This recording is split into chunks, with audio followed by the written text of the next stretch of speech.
संबंध, उसी ने माया पर विजय प्राप्त कर ली। नहीं, माया का कार्य है भगवद विस्मरण कराना, छोटी छोटी बातों में घंटों प्रपंच में उलझे रहना, नाम छूट जाना। बड़ी विचित्र माया है। वही चतुर है जो माया के समय में, माया का समय। जय श्री राधे प्यारे भक्तों। श्री प्रेमानंद जी महाराज जी के श्री मुख से जो भी वाणी निकलती है वह समझो रामबाण है। उस वाणी को सुनकर आप अपने जीवन में उतारिए और इस वाणी का और सत्संग का लाभ उठाइए। जय श्री राधे। नए हैं तो चैनल को सब्सक्राइब कर लीजिएगा। और मोड़ तोड़ते माया, इसमें जो समय खर्चा हो रहा है उसमें राधा राधा राधा राधा राधा, वही शुभ लक्षणों से युक्त हो जाता है जिसका आपके चरणों में प्रेम हो गया। तो नाथ एक बर मांगू, राम कृपा कर देहु, जन्म जन्म प्रभु पद कमल, कबहू घटे जन नेहु। योग वासिष्ठ का प्रवचन करने वाले भगवान वशिष्ठ जी भगवान से कह रहे हैं, हे नाथ, हे प्यारे राम जी, मैं आपसे एक वरदान मांगता हूं, कृपा करके दीजिए। कृपा शब्द लगाया है, मैं किसी साधन बल से नहीं कह रहा हूं, आप कृपा करके दीजिए प्रभु, आपके चरण कमलों में मेरा प्रेम हो, चाहे जन्म बार बार होता रहे।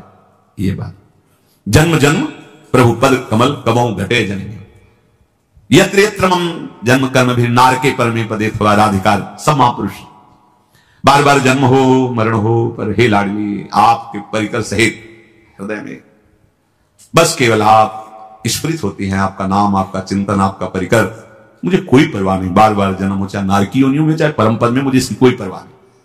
क्योंकि जब आपकी स्मृति है तो परमानंद की बाढ़ है, तो कौन अनुभव करेगा बाहर का कि शरीर कहां है।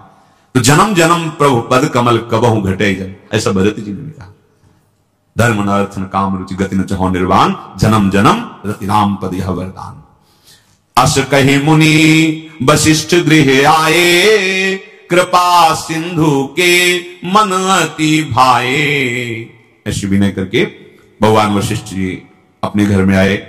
कृपा समुद्र राम जी को बहुत वशिष्ठ जी के वचन अच्छे लगे। सेवकों को सुख देने वाले श्री राम जी ने हनुमान जी और भरत जी आदि को साथ लिया। फिर कृपालु श्री राम जी नगर के बाहर गए, वहां उन्होंने हाथी, रथ और घोड़े मंगवाए। उन्हें देखकर कृपा करके प्रभु ने सबकी सराहना की और जिसको जो जो चाहिए सब को दिया। संसार के सभी श्रमों का अपहरण कर लेने वाले प्रभु हैं। थकावट कभी मिटेगी, बोले बहुत थक गया। विश्राम भूमि भगवान का नाम है, भगवान का धाम है, भगवान का रूप है, भगवान की लीला है। वो स्वामी जी कह रहे, जाकी कृपा लवलेश ते मति मंद तुलसी दास हो, पायो परम विश्राम। हरिवंश महाप्रभु कह रहे, श्री वृंदावन विश्राम, श्री राधा जुग चरण निवास, यही विश्राम है। थक गए, मैं मेरा तय तेरा, ये भोग वो रोग वो सुख, ये सब सबके श्रम का अपहरण करने वाले प्रभु सबको जब बांट रहे तो हल्के हल्के श्रम बिंदु आ रहे। पास में ही बहुत सुंदर आम का बगीचा है, वहां गए।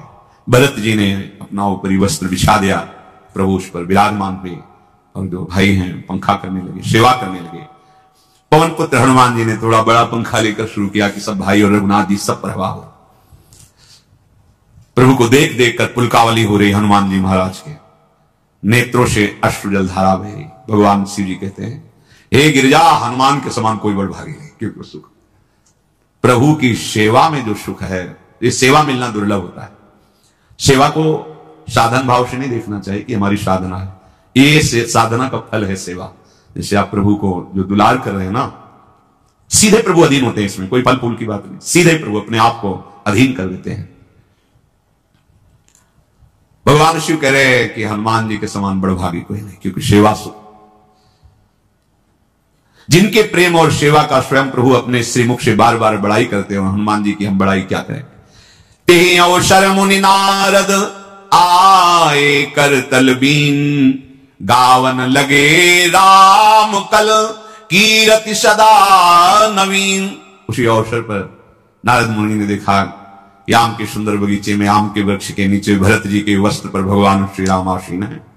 भाईजन सेवा कर रहे, हनुमान जी महाराज सबके ऊपर पंखा कर रहे, नारद जी के हाथ में बीणा है, आनंद में मगन होकर भगवान के गुण गा रहे। मामवलोकय पंकज लोचन, कृपा विलोकन सोच विमोचन। भगवान के यश का नारद जी के द्वारा गान सुनकर हनुमान जी और भाई सब आनंद मगन हो रहे हैं।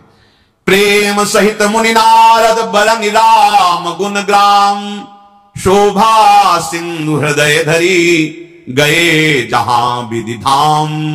प्रभु श्री राम की कीर्ति का गायन करके नारद जी शोभा समुद्र प्रभु को अपने हृदय में धर करके ब्रह्मलोक गए।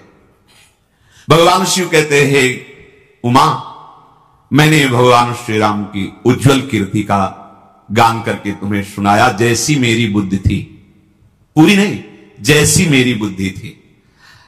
भगवान श्री राम का चरित्र अपार है, श्रुति और शारदा की भी सामर्थ्य नहीं कि वर्णन कर सके। राम अनंत अनंत गुणानी, जन्म कर्म अनंत नामानी। प्रभु के नाम अनंत है, गुण अनंत है, जन्म अनंत है, कर्म अनंत है। जल सीकर मही रजगन जाही, पर रघुपति चरित न बरन शिराही।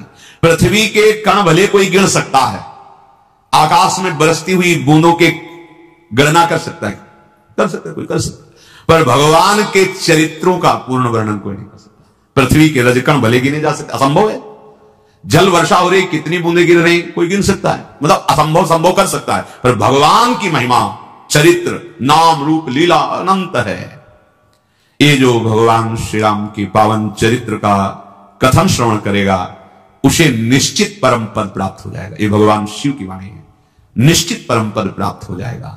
इसके सुनने से अनपायनी अविचल भक्ति हृदय में होगी। भगति होई सुनी अनपायनी। ये मैंने सुंदर कथा जो आपको सुनाई भगवान शिव उमा जी से कह, ये हमने भगवान के पावन चरित्र को जो जितनी बुद्धि में, ऐसी ही कागभूषण जी ने गरुण जी को सुनाई थी, जैसे मैंने आपको सुनाई। ये भगवान के बहुत थोड़े चरित्र हमने सुनाए, थोड़े गुण सुनाए, अमित गुण भगवान के हैं। भवानी अब और क्या सुनना चाहती हो?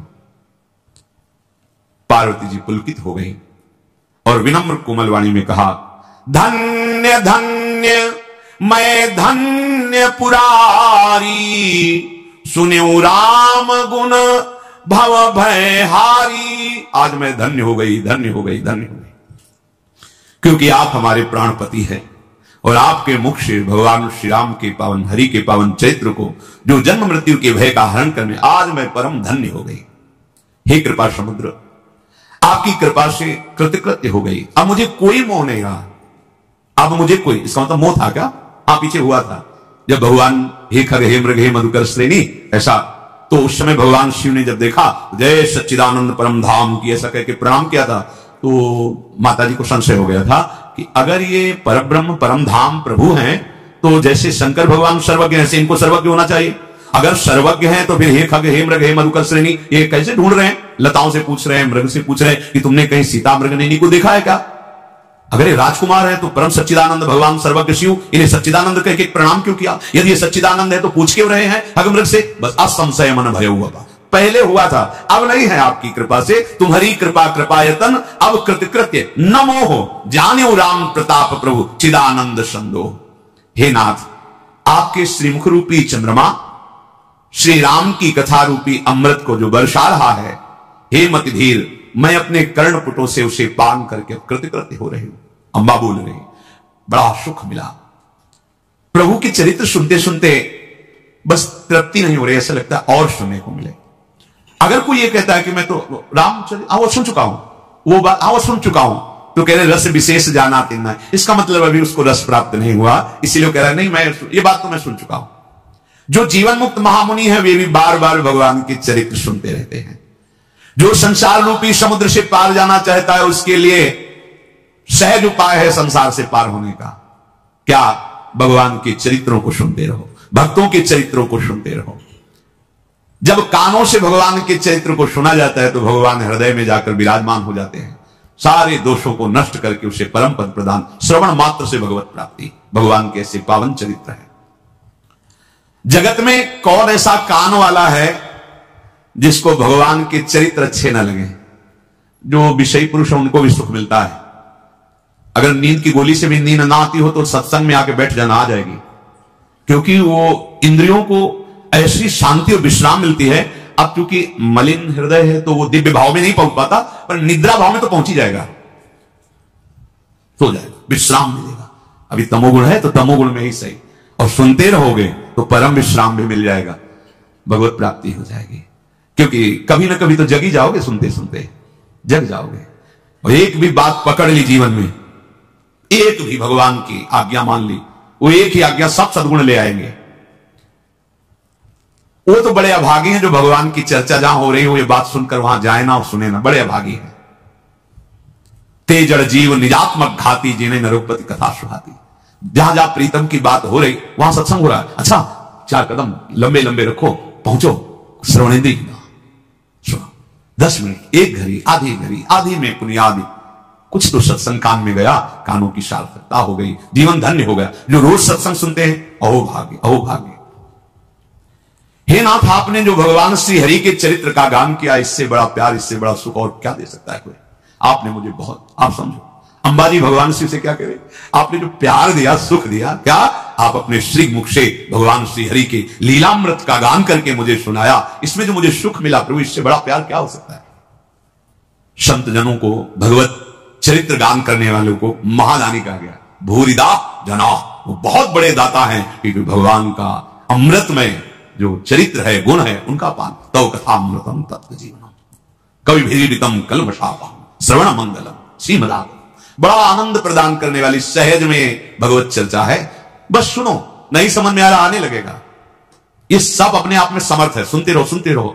एक दिन सुनते सुनते ही लीला भावनात्मक बनने लगेगी, दिखाई देने भगवान ने साकर, तो वैसे सामने अब वो जो स्थिति आएगी, एक झलक माया की सब बंधनों को काट देगी। ऐसे हमारे प्राण प्यारे प्रभु हैं। हे नाथ, आपने जो प्रभु के पावन चरित्र का गान किया, उसे सुनकर मुझे अपार सुख मिला। प्रभु, मुझे अभी अभी एक प्रश्न उठ गया है।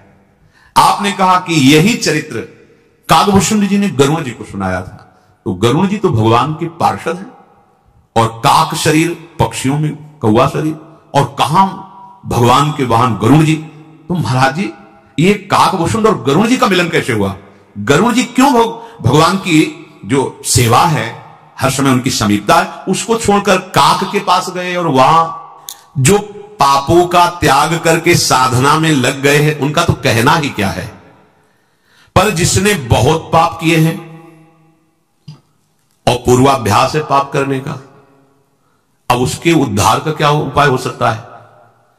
जिसने पाप किए और उसको ग्लानि हुई और छोड़ करके पाप, और सदगुरु की शरणों होकर साधन में लग गया, उसमें तो संशय ही नहीं, वो तो जाएगा ही जाएगा प्रभु के पास। भगवान यहां उसको विश्वास दिला रहे जो बहुत पाप किया, महापापी, और पूर्वाभ्यास भी पापों का है।